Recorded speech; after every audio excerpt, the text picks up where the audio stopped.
How happy are you? And do you make a distinction between happiness and joy? Is there a difference for you on what those two words mean? And do you make a distinction between happiness and contentment, or joy and contentment? Are those synonymous, or are they different nuanced words and meanings for you? So that's the question I wanted to pose. And then I wanted to give some thoughts that I've had and am having around happiness and joy, and ultimately contentment, right? Satisfaction with life, right? And I want to actually talk about the opposite of happiness, because all the statistics show that the world is getting less happy. Significantly, right? From 2010 to 2018, the number of people that said they were happy, or the degree that they were happy, decreased by 28%, right? And so the world is getting less satisfied. Yet the world has, generally speaking, more wealth, more, absolutely, while some of these may not feel that way, more wealth, more freedom, more equality, more safety, more innovation, more luxury, more ease, more convenience, more technology, more connectedness, more communication, and on it goes. We actually have never lived in a world like we do today, and we are, as a species, we are less contented by it, or less happy, or less joyful by it, which I think is interesting, and I'm not going to open up why that might be for the world. I wanted to open that up for why that, and how you connect and how that resonates for you, and to open up a conversation, or an internal conversation or monologue around contentment, or really the opposite of, which is discontentedness. So people who are discontent, there's only one reason that a person is going to be discontent, and that's from being disappointed. So we only are discontent when we're disappointed. Disappointment comes from expectations not being met. Expectations can only be created by ourselves.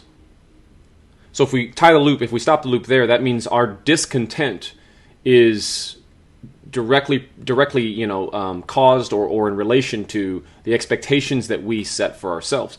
Now, expectations are either directly created as an agreement between multiple parties, or they are implicitly created between multiple parties, or they are created by you without the consent of the other party.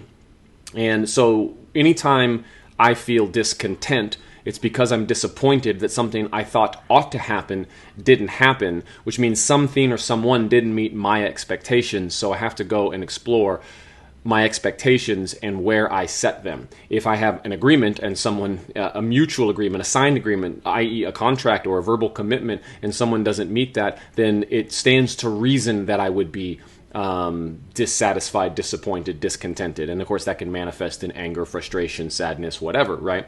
It makes sense. But how often are we disappointed by an expectation that we set without the consent of the other party?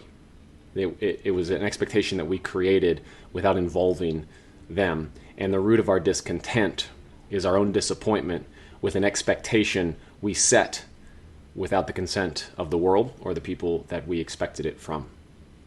An expectation of getting something, or having something, or deserving something that we don't have an agreement with another party or the world to give us is called entitlement. It's a sense that something is owed to us, or we are deserving, or something ought to happen without an agreement of the other parties involved. And that's literally what entitlement is. So often, discontentment comes from disappointment, which comes from missed expectations or unmet expectations, which oftentimes comes from entitlement. It either comes from a broken agreement, or it comes from a sense of entitlement, a sense of something not being fair that we thought we were owed. So my question is, anytime you're feeling discontented, disappointed, or expectations weren't being met, ask yourself, were the other parties, whether that was a human or whether that was the universe, were they part of a consensual agreement around my expectations, or did I make those expectations up without involving them? So that is the question that I walk myself through anytime I feel frustrated, discontent, unhappy, or whatever it is where are my expectations, and who said I should have those in the first place? And I find very, very rarely Am I disappointed by an agreement that someone set? In which case, I can be a force of nature and can address that. Most of the time, it's expectations that I actually did not involve the other person with, who is not meeting the expectations I never clarified, we never agreed upon in the first place. So, food for thought as we think about how we respond as well as how others respond to us. And how we take responsibility for expectation setting and being aware that we are in fact setting expectations, as well as how we can take responsibility for our part when others are setting expectations for us without our consent. That's a important piece of the puzzle as well. On both sides of the coin that you play, someone who sets your own expectations and someone who's setting expectations for you. So discontentment is usually a result of our disappointment. That's a result often of our own entitlement. So we get to check and decide, where did my expectations come from, and did I involve the other party? All right, hope that is relevant and useful on one side of the coin or the other. You setting expectations for someone else, or someone setting expectations for you. Hopefully that'll serve you this week or beyond. Take care.